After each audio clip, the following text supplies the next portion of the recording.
On 1 hour here again. I'm just going to show you again this picture on the Google Earth of New Zealand, and where it's sitting right now in the middle of the Earth, and we're going to spin it around clockwise around the South Pole there, and the North Pole's up there on an angle, goes through there.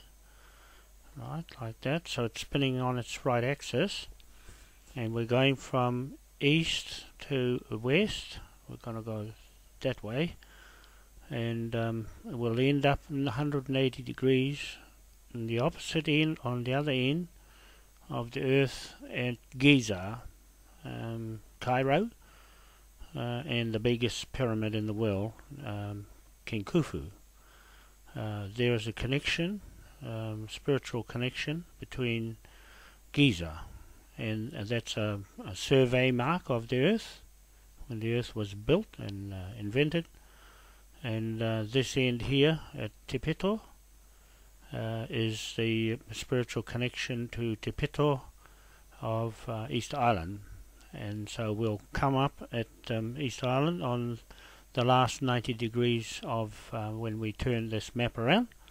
We'll go in 4 steps of 90 degrees as the wheel goes around, as the sun rises. It's rising here now, the first sun in the wheel at East Cape, North Island, New Zealand, Te Pito, and that's Mokonui,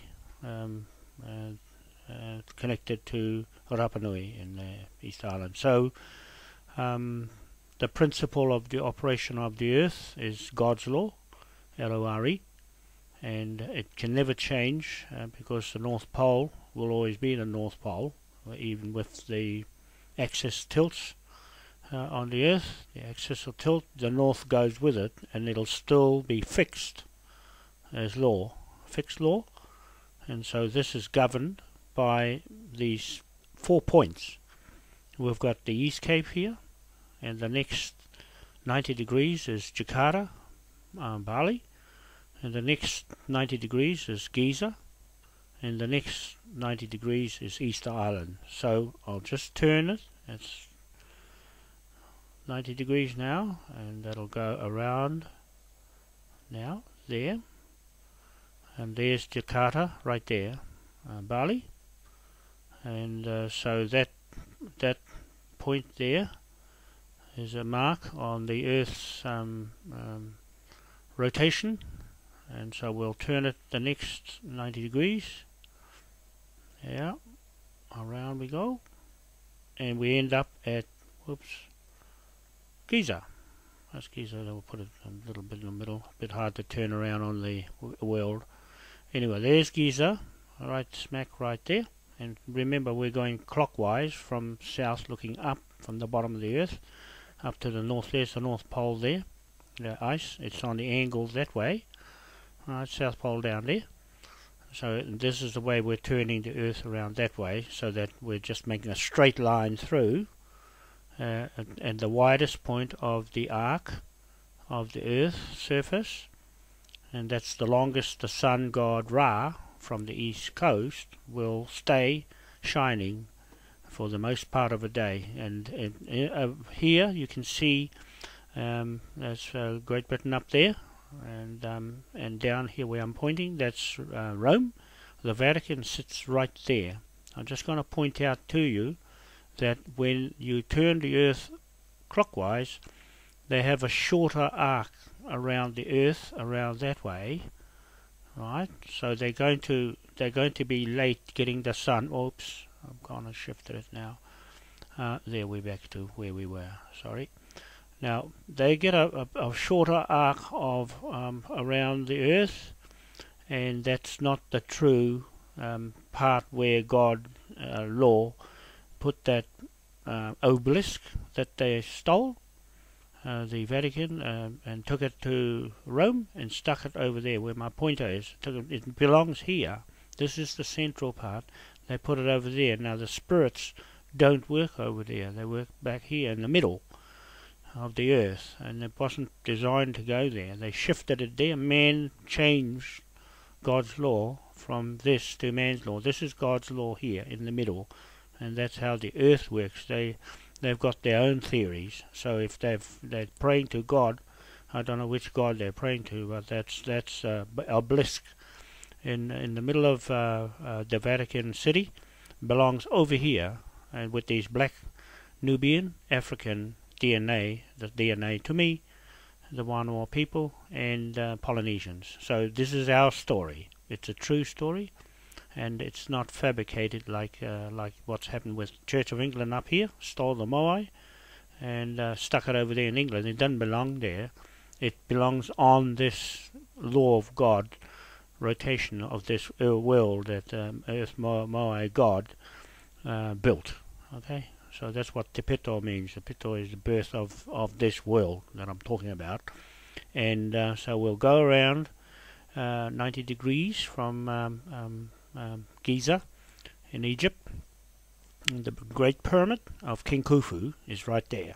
Okay, so we'll just take him around 90 degrees, and there we'll end up in the North Atlantic Sea, smack in the middle, and then we'll go around another 90 degrees, and there, and you end up with East Island is right there in the middle. So if I zoomed in, I'll find it, but we won't do that at this stage. I just want to point out that this is the trajectory line straight through the widest part of the earth and the longest part of the sun shining for 24 hours. Okay, so it's very important in spiritual connections to us, the indigenous people, Polynesians and the Africans, that actually master this plan. There's no one in the world that can do this, but we're tuned with the earth. We're part of the earth, and that's what it means. So I'll just spin this the last 90 degrees, and there we have New Zealand coming up, smack in the middle, right on. Okay, so that's the story of New Zealand, and our Polynesian connection, our historic inheritance to the operation of this earth, which was built at that time with moai statues on East Island. Te Pito o Te Henoa Island, and it's the birth of the earth as a navel, and everybody knows that around the world, but I'm just telling you a true story. The difference between this and the churches, we have our own beliefs. This is our belief, the laws of the real God, and I just take that around there again and back to there. To Giza. Now I'll just shift this map down and I'll put there. That's smack in the middle there. I'm just putting the Vatican right in the middle where Giza was. Now you can see the difference in the Earth's surface, and its circumference is smaller, and it's out of place. If they're praying to God, I don't know which God they're praying to, but they certainly can't pray in this sense of God's law, L-O-R-E, not L-A-W, is a man-made law. So that's where they've gone wrong. I just want to let you know, the people in the world, and that's all for now. Thank you very much. I'll see you again. Bye.